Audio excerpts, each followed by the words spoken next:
If you ask my parents, they'd probably say I was the difficult one in the family, not because I was rebellious or irresponsible. Quite the opposite. I worked hard, paid my own bills, and kept my life in order. But in their eyes, that just made me the default problem solver, the one expected to give a little more whenever someone else in the family was struggling. And by someone else, I mean my older sister. My name is Isaac, and I'm 28 years old. If you were to ask my parents, they'd probably say I'm the difficult one in the family, not because I'm rebellious or irresponsible, but because I refuse to be their default problem solver. I work hard, pay my own bills, and keep my life in order. But in their eyes, that just makes me the go-to guy whenever anyone in the family is in trouble. Especially Sarah, my younger sister. Sarah's 25, and she's always had an excuse for everything. She can never seem to keep a steady job, and whenever she's struggling, I'm the one who's expected to bail her out. I've spent years trying to set boundaries, but my parents never really respected them. Instead, they just wait for the perfect moment to ignore them completely, assuming I'll always help, no questions asked. The thing is, I'm tired of it. I've done enough. But they don't see it that way. They just see me as the stable one, the one who has everything together. As if it's my responsibility to fix their mistakes. I've worked hard to create my own life, one where I don't have to constantly give more than I have. It's time for things to change. It was supposed to be a simple family dinner, the kind I used to enjoy, where we'd laugh, talk about work, and catch up on life. But as I walked into my parents' house that evening, something felt off. My mom was overly sweet, her voice too bright. My dad, usually the talkative one, was unusually quiet, almost like he was waiting for something. And then there was Sarah, sitting at the table, barely making eye contact. That's when I felt the first stirrings of unease, the sensation that something was about to go terribly wrong. The dinner started off predictably. Mom made a few passive-aggressive comments about how I never came around much anymore. I nodded, biting my tongue, trying to avoid the familiar routine of guilt-tripping. But then, in the middle of my meal, the moment came. My mom set down her fork, folded her hands, and hit me with it. "Isaac," she said, her voice sickly sweet, "Sarah's going to be moving in with you for a little while." The shock hit me like a wave. I almost choked on my food. The room fell silent, the air heavy with anticipation. I looked around, waiting for the rest of the explanation, but none came. My mom continued, "She's had a tough time lately, and you have that nice apartment all to yourself. You can help her get back on her feet." I stared at her, processing what she just said. My apartment? I thought. The place I worked so hard to get. The place I'd made a sanctuary from the chaos of this family. Now, it was apparently meant to be Sarah's next stop in her endless cycle of irresponsibility. My father, finally speaking up, added, "It's not like you can't afford it. She needs stability." That was when the betrayal hit me. I had spent years setting boundaries, making it clear that I couldn't keep cleaning up after Sarah, but they didn't care. They didn't respect me. They never did. I wasn't even consulted, they just assumed I'd be okay with it. They didn't even consider the possibility that I might say no. The weight of their expectation crushed me, and I realized that my life, my boundaries, meant nothing to them. The days after that dinner dragged on like a bad dream, but I played along with their little game. I knew what they thought, they probably believed that they'd worn me down, that they had manipulated me into agreeing. But what they didn't know was that I had already made my decision. I wasn't going to let them walk all over me anymore. I'd let them think I'd caved, but in reality, I had the perfect plan. They had no idea what was coming. By the time Saturday arrived, the plan was in motion. My parents called the day before, acting as if everything was just peachy, as if I was the most gracious person in the world for helping Sarah. I kept my tone even, pretending to go along with it, but inside I was a storm waiting to burst. They had no clue that my apartment wasn't mine anymore. I had already sold it. Everything had been wrapped up weeks ago, but I'd kept them in the dark. The place I had worked so hard for, the place they thought they could dictate over, was no longer in my hands. I wasn't about to let them dictate anything about my life anymore. Saturday came, and I kept my cool. I spent the day out, leaving my phone off, savoring the calm before the chaos. Meanwhile, I watched as my parents, Sarah, and all her things pulled up to what they thought was still my home. They had no idea what awaited them. The call came right around noon. My mom's voice was tight with frustration. "What do you mean the apartment is gone?" she asked, her tone breaking. I played dumb, as if I hadn't known what they expected. "Oh, really? That's strange," I replied, trying to keep the calm exterior, my heart racing with excitement. The silence on the other end felt like a symphony, their realization dawning slowly. "Yeah," I said, "I sold it." The shock in their voices. It was delicious. I wasn't just holding the cards anymore, I was finally free. The anger hit me like a freight train as I listened to my mom's voice crackling through the phone. She was trying to mask the frustration, but I could hear it, layered with disbelief. "What do you mean, Isaac? You sold your apartment? You didn't even think to tell us?" It was like she couldn't process it, like this sudden revelation had completely shattered their little world of control. I could hear my dad grumbling in the background, his voice laced with annoyance. "Why didn't you give us a heads up?" he demanded, frustration creeping into his words. But it wasn't the confusion or disbelief that had me boiling. No, it was the entitlement, the way they acted as if I was still bound to play by their rules, to continue being their fall guy. I clenched my fists, feeling the heat rise in my chest. Why the hell should I have told them? Every single time they needed something, whether it was money, a favor, or my time, I was expected to drop everything without question. But now, when I needed something for myself, when I needed to live my own life on my own terms, I was the one who was being selfish. They had taken everything I'd given them for granted. All the years of support, of sacrifices, of bending over backwards for them, now it was like they were accusing me of being the bad guy. How dare they try to guilt me into saving them yet again? I wasn't their backup plan anymore. I wasn't their ATM or their emotional safety net. "You can't just leave us hanging like this," my dad's voice shot through the phone, his tone rising to an almost frantic pitch. "I'm done," I thought.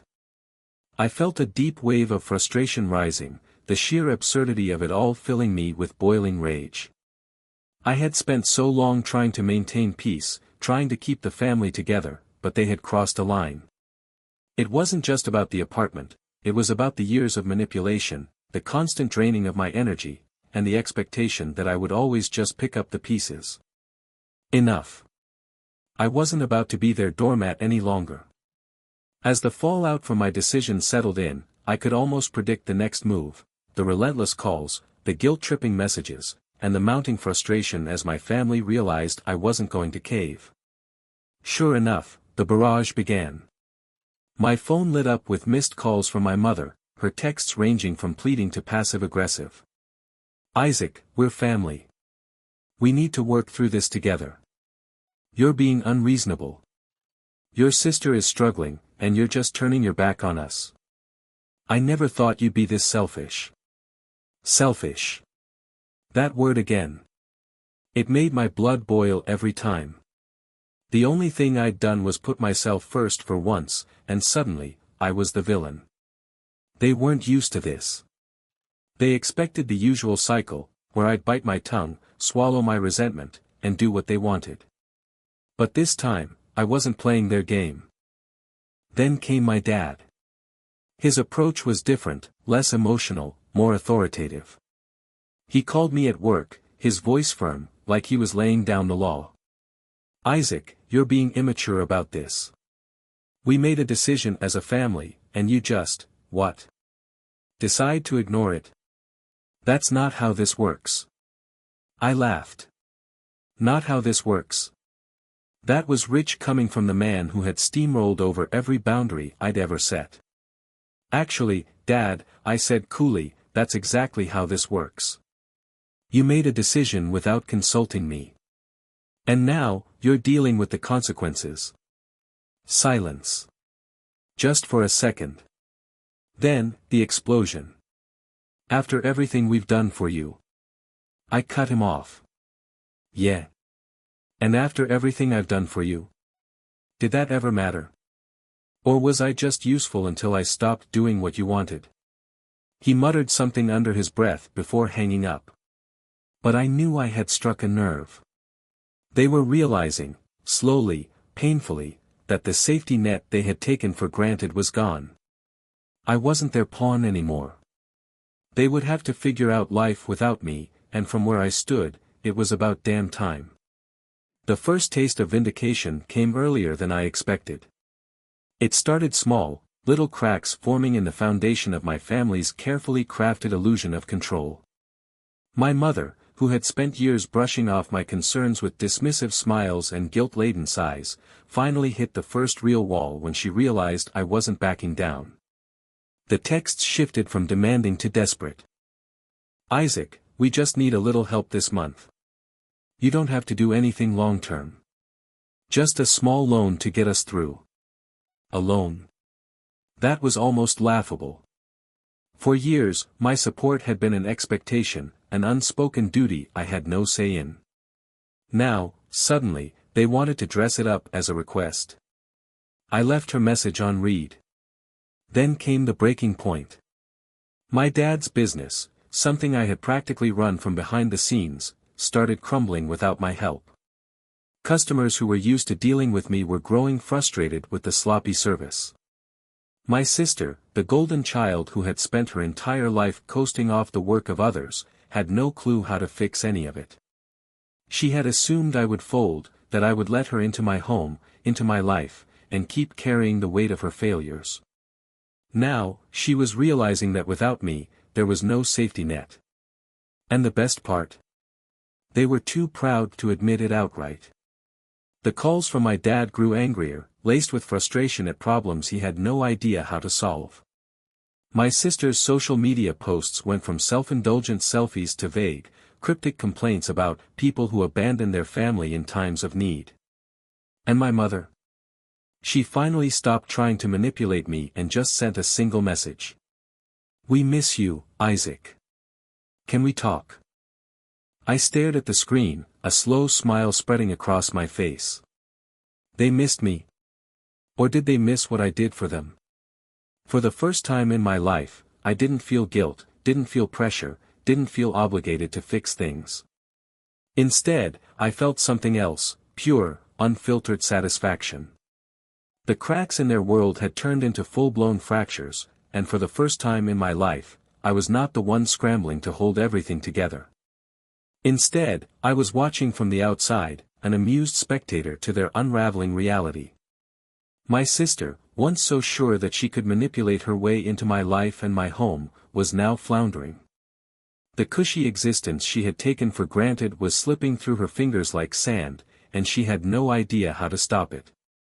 No more luxury of bouncing from one enabler to another, this time, there was no one left willing to pick up the slack. The family business, once propped up by my unseen efforts, was circling the drain. My father, who had spent years dismissing my contributions as just technical stuff, was now drowning in overdue invoices, missed supply orders, and angry customers who had no patience for incompetence. The lifeline he had taken for granted, me, was gone, and he was too stubborn to admit that he had been relying on me more than he ever acknowledged. And my mother? She had gone from guilt-laced pleas to outright panic. Her texts became frantic, each one dripping with barely concealed desperation. Isaac, please. Your father is stressed beyond belief. He's not sleeping. Your sister is struggling. We need you. But they didn't need me. They needed the version of me they had crafted in their heads, the one who would always fold, always step up, always shoulder their burdens so they wouldn't have to. That version of me no longer existed. I wasn't cruel. I didn't revel in their suffering. But I did find a strange, undeniable sense of peace in their realization that I had been the backbone of their comfort all along. And now, with that backbone removed, they were left to stand on their own. It was poetic, really. They had pushed me out of their world, assuming I'd always be waiting in the wings. But I wasn't. I was free. And they were finally learning what it meant to fall. The tension had reached its boiling point. For weeks, I had been watching them scramble, their world collapsing around them, but now, the moment I had been anticipating had arrived. They weren't just desperate anymore, they were desperate enough to try something reckless. I was at work when my phone buzzed with an unknown number. I let it go to voicemail, but minutes later, my coworker tapped me on the shoulder, looking concerned. "Hey, man, there's someone at the front desk asking for you. They won't leave." My stomach tightened. I had a feeling I already knew who it was. Sure enough, as I approached the lobby, I spotted them, my parents, standing there with forced, tense smiles, trying to look composed but failing miserably. My mother clutched her purse like a lifeline, her knuckles white. My father looked exhausted, his usual air of self-importance replaced by something close to fear. And Emily? She was there too, arms crossed, eyes darting around like she was searching for an escape route. I sighed, my footsteps slow and deliberate as I approached. "What are you doing here?" My father cleared his throat, trying to sound authoritative. "Isaac, we need to talk. Now. You couldn't have called?" I asked, voice flat. "You weren't answering," my mother said, her voice an uneasy blend of frustration and forced sweetness. "And this is serious." I folded my arms. "Serious enough to ambush me at work?" "We know what you did," Emily blurted out. Her words hung in the air like a loaded gun. I tilted my head slightly. "Oh. And what exactly did I do?" My father's jaw clenched. "You sabotaged us. You took the clients. You ruined the business. You set us up to fail." I let out a slow breath, allowing the silence to stretch before I responded. "I did no such thing. You failed yourselves. All I did was step away and let you handle things on your own." The color drained from my mother's face. My father's fists clenched. Emily looked ready to explode. Justice had finally caught up to them. And they knew it. The fallout was worse than I imagined. It was one thing to watch my parents and Emily struggle, but now, their desperation had turned into something uglier, blame. Not on themselves, of course. No, they had painted me as the villain in their story, and now, they were looking for a scapegoat to fix the mess they had created. It started small, almost laughable. My mother, who once boasted about how much she had sacrificed for me, sent me guilt-laced texts at odd hours of the night. "Isaac, I don't understand how you can do this to your family. You have so much, and we have so little." My father followed up with anger. "You were raised better than this. I built this family, this business. And you're just going to sit back and watch it fall apart?" And then there was Emily. If my parents were predictable, she was anything but. At first, she took the victim approach. "I can't believe my own brother abandoned me like this. I have nowhere to go, Isaac. I hope you can live with yourself." When that didn't work, the tone shifted. "You're pathetic. You think you're so smart, but you're just a bitter, selfish loser. Hope you enjoy your little revenge fantasy." I ignored them all. But ignoring them didn't stop them from escalating.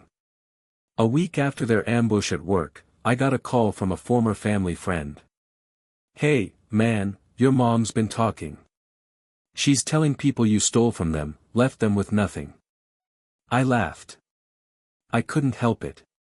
After everything, they still refused to take any accountability. But then, it got worse. Emily had found a way to twist the story online, posting sob stories on Facebook, practically begging for sympathy. My brother betrayed us. He tricked my parents, stole everything, and left us homeless. If anyone can help, please reach out. And just like that, the war wasn't just within our family anymore. Now, the world was watching. And I wasn't about to sit back and let them rewrite my story.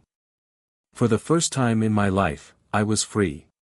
Truly, completely free. No more guilt-tripping phone calls. No more being roped into fixing problems I didn't create. No more sacrificing my peace for people who had only ever seen me as a backup plan. The weight I hadn't even realized I'd been carrying for years was finally gone, and in its place was something I hadn't felt in a long, long time: power. I had always thought of freedom as something quiet, something subtle. Maybe the ability to take a weekend trip without explaining myself, or the comfort of coming home and knowing that no one would be waiting to dump their problems on me. But this? This was something else. This was knowing that I had taken back control of my life in a way that no one could undo.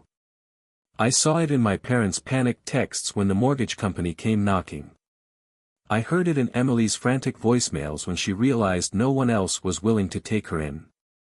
And I felt it, truly felt it, when I walked into my apartment one night, kicked off my shoes, and just breathed. There was no impending crisis to handle. No exhausting conversations waiting for me. Just me in my space, with my own future ahead of me. And what a future it was. With my mind finally clear, I poured all of my energy into my work, my goals, my life.